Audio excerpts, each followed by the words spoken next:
എടുക്കുമോ എന്നുള്ള വ്യാകുലതയിലായിരുന്നു ഞാൻ. അങ്ങനെ ഇരിക്കുമ്പോഴാണ് പിന്നെ നദിയിലെ വെള്ളം ഇങ്ങനെ കൂടി വന്നു. ഞാൻ ഇവിടെ നിന്ന് 16-ാം തീയതി വരാനായിട്ട് 10-ാം തീയതി എൻ്റെ മകൾ വന്നിട്ടുണ്ടായിരുന്നു അമേരിക്കയിൽ. അവളെ തിരിച്ചു വിടാനായിട്ട് 10-ാം തീയതി അവൾ തിരിച്ചുപോയി. അപ്പം 16-ാം തീയതി വരാനായിട്ട് എൻ്റെ അനിയത്തിയുടെ ഇളയ സിസ്റ്ററിൻ്റെ വീട്ടിലാണ് ഞാൻ ചെങ്ങന്നൂരായിരുന്നു താമസിച്ചുകൊണ്ടിരുന്നത്. അപ്പം ചെങ്ങന്നൂർ എന്ന് പറയുന്നത് നദിയുടെ തീരത്താണ് അവരുടെ വീട്. തീരത്തെന്ന് വെച്ചാൽ ഇറങ്ങിയാൽ കൈപ്പട നദിയിലോട്ടാണ്. അങ്ങനെ അത്രയും അടുത്തുള്ള വീടായിരുന്നു അത്. നിങ്ങൾക്ക് ചിലർക്കൊക്കെ അറിയാം, കടവിൽ മാളികയുടെ ജസ്റ്റ് ഓപ്പോസിറ്റിലെ വീടാണ്. ഞങ്ങൾ അവിടെ നിന്ന് അവിടെ പാടുന്ന പാട്ടുകളൊക്കെ കേൾക്കാറൊക്കെ ഉണ്ട്. അവിടെ അത്രയും അടുത്താണെന്നാണ് ഞാൻ പറഞ്ഞു തരുന്നത്. അപ്പൊ ഈ നദിയിലെ വെള്ളം ഇങ്ങനെ കൂടി വന്നപ്പോൾ ഞങ്ങൾക്ക് മനസ്സിലൊരു ഇതുണ്ടായിരുന്നു, ദൈവമേ വെള്ളം മേളിൽ കയറുമോ, അപ്പൊ അണ തുറന്നു വിടുന്നു എന്നൊക്കെ ഇങ്ങനെ ന്യൂസിലൊക്കെ കാണുന്നുണ്ട്. ആൾക്കാർ വിളിച്ച് പറയുന്നുണ്ട്, ഒരു ഷട്ടർ തുറന്നു, 2 ഷട്ടർ തുറന്നു, 3 ഷട്ടർ തുറന്നു എന്നൊക്കെ പറയുന്നുണ്ട്. അപ്പോഴും അനിയൻ പറയുന്നില്ല മാമേ, അമ്മാമ പേടിക്കണ്ട, ഇതുവരെ ഇവിടെ വെള്ളം വന്നിട്ടില്ല, അമ്മാമയൊന്നും കൊണ്ടും പേടിക്കണ്ട, നമുക്ക് എവിടെയെങ്കിലും മാറണം. ഓ ഇല്ല മാമേ, ഞാൻ ഇത്ര വർഷമുണ്ട്, ഞാൻ ജീവിച്ചേക്ക് ഇതുവരെ വന്നിട്ടില്ല എന്നൊക്കെ പറഞ്ഞിട്ട് ധൈര്യം തന്ന് ഞങ്ങൾ അവിടെ ഇങ്ങനെ നിൽക്കുമ്പോൾ വെള്ളം ഇങ്ങനെ ഒഴുക്ക് കൂടി നദിയുടെ കരകവിഞ്ഞെന്ന് വെച്ചാൽ ഞങ്ങളുടെ മുറ്റത്തോട്ട് കയറാൻ അവിടെ തുടങ്ങിയപ്പോൾ ഞങ്ങൾ എന്ത് ചെയ്തെന്ന് വെച്ചാൽ ഞങ്ങളുടെ വീടിന്റെ മുറിയിലുണ്ടായിരുന്ന ആഴെ നനയുന്ന വെള്ളം കയറിയാൽ നനയുന്ന സ്ഥലത്തെ സാധനങ്ങളൊക്കെ എടുത്ത് ടെറസിന്റെ മണ്ടയ്ക്ക് കയറ്റാം.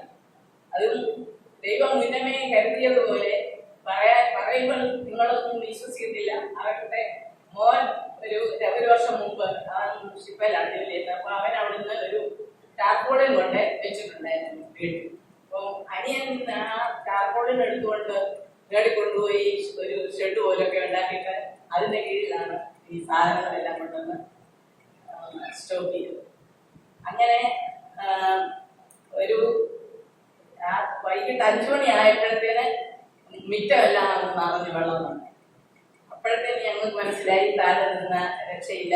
അപ്പം ഞങ്ങൾ സാധനങ്ങളും കിച്ചണിലെ സാധനങ്ങളും നനഞ്ഞ നശിക്കുന്ന സാധനങ്ങൾ മുഴുവൻ റൂമിലേതും ബെഡ്റൂമിലേതും പിന്നെ അലമാരിയിലേതും അങ്ങനെയുള്ള സാധനങ്ങൾ മുഴുവൻ ദൈവകൃപയാൽ വേറെ ആരും സഹായിക്കാനില്ലായിരുന്നു. അനിയനും അനിയത്തിയും മാത്രം. ഞാൻ കണ്ടോണ്ട് നിന്നതും ഉപദേശിച്ചതും ഒക്കെ ഉള്ളൂ. സ്റ്റെപ്പ് കയറാനുള്ള പ്രയാസം ഉള്ളതുകൊണ്ട് ഞാൻ വേണ്ടി പോയിരുന്നു. അവരാണ് എല്ലാം കൊണ്ടുവന്ന് സ്റ്റോക്ക് ചെയ്ത് അങ്ങനെ എന്താ പറയുന്നത് എല്ലാം അങ്ങനെ ഒരു 8 മണി ആയപ്പോഴത്തേക്ക് മുറിക്കകത്ത് മുട്ടുനീര് വെള്ളം. അപ്പോൾ ഞങ്ങൾ പറഞ്ഞു നന്നായി എല്ലാം മേളിൽ കയറ്റിയത്. അതുകൊണ്ട് പിന്നെ ഒരു സാധനം ഞങ്ങളുടെ നഷ്ടമായില്ല.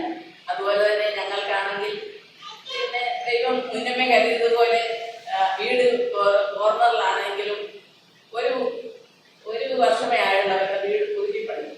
അപ്പൊ അത് പണിതപ്പോൾ ഒരു സ്ലാബ് ഇടാനായിട്ട് അതിന്റെ ഫൗണ്ടേഷനൊക്കെ നല്ലപോലെ ഇട്ടിട്ടുണ്ടായിരുന്നു. അല്ല അതിന് മുമ്പുള്ള വീടായിരുന്നുവെങ്കിൽ ഇന്ന് ഈ സ്ഥാനത്ത് എന്നെ കാണത്തില്ലായിരുന്നു എന്ന് പറഞ്ഞാൽ വീട് ഒഴുകി പോകാനുള്ള സാധ്യതയുണ്ട്. അത്രയ്ക്ക് ശക്തമായിട്ടുള്ള ഒഴുക്കായിരുന്നു അവിടെ വന്നത്. അപ്പം ഇങ്ങനെ വെള്ളം പൊങ്ങി വന്നു.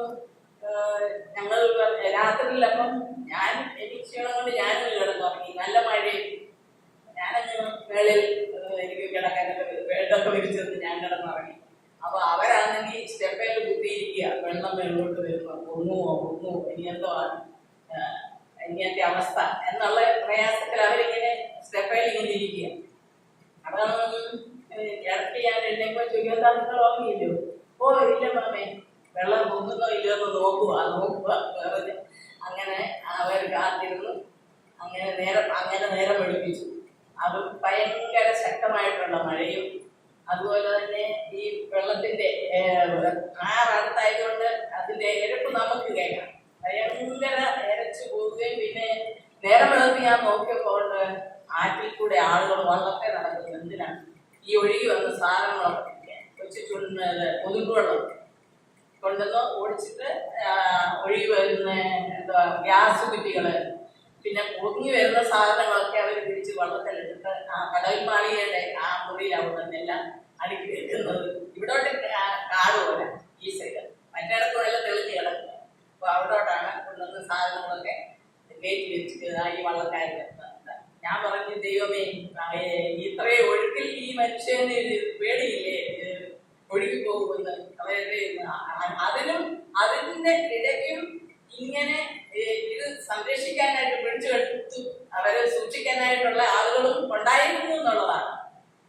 അതൊക്കെ കണ്ടപ്പോൾ എനിക്ക് തോന്നിയത്, മനുഷ്യന് ജീവനെ പേടിയില്ലാതെ ഈ ഇങ്ങനെ വള്ളത്തിലൂടെ നടന്ന് അവരുടെ മറ്റുള്ളവരുടെ സാധനം പോയെന്ന് പറഞ്ഞാലും എന്ന് പറഞ്ഞാൽ നമുക്ക് അത് കണ്ടാൽ സങ്കടം വരും. വീടുകളും മരങ്ങളും എല്ലാം വന്ന് അതായത് പാലത്തെ പോയി അടിക്കുന്നത് നമുക്ക് കാണാം. ഈ വന്ന് പാലത്തിലങ്ങോട്ട് അടിച്ചിട്ട് ആ വെള്ളം ഇതിലോട്ട് നേർക്കൊഴുവേണ്ടത് ഇതിലോട്ട് തിരിഞ്ഞ് ആ സൈഡിൽ കൂടാണ് പോകുന്നത്. നടുക്കെല്ലാം മരങ്ങളും വീടുകളും എല്ലാം വന്ന് ഇങ്ങനെ തടഞ്ഞ് നിർത്തുകയായിരുന്നു. അപ്പൊ ഞങ്ങളും വിചാരിച്ചു ഈ പാലം ഇനി ഇടിഞ്ഞു പോകും, ഇതെല്ലാം കൂടെ ഫോഴ്സിൽ വലിയ ഒഴുക്കും ഇതെല്ലാം. ഏതായാലും അതിന് മുമ്പേ റെയിൽവേയുടെ ആളുകളെല്ലാം വന്നിട്ട് ഈ എന്താ പറയുക ക്രെയിൻ പോലുള്ള സാധനം കൊണ്ടുവന്ന് അവിടെ നിന്നും കച്ചട ഇങ്ങനെ വന്നടിഞ്ഞ സാധനങ്ങളൊക്കെ വലിച്ച് ഒഴിക്കും. അതുകൊണ്ട് പാലത്തിന് വലിയ ഇതൊന്നും ഉണ്ടായില്ല, കേടൊന്നും വരാതെ 4-5 ദിവസം വണ്ടി ഓടിയില്ല.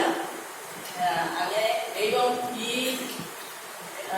പിന്നെ ഞങ്ങൾക്ക് കുടിക്കാൻ വെള്ളമാണെങ്കിൽ അതിശയം എന്ന് പറയട്ടെ, ഞങ്ങളുടെ പമ്പുണ്ടായിരുന്നു, മേളിൽ ടാങ്ക് ഉണ്ടായിരുന്നു.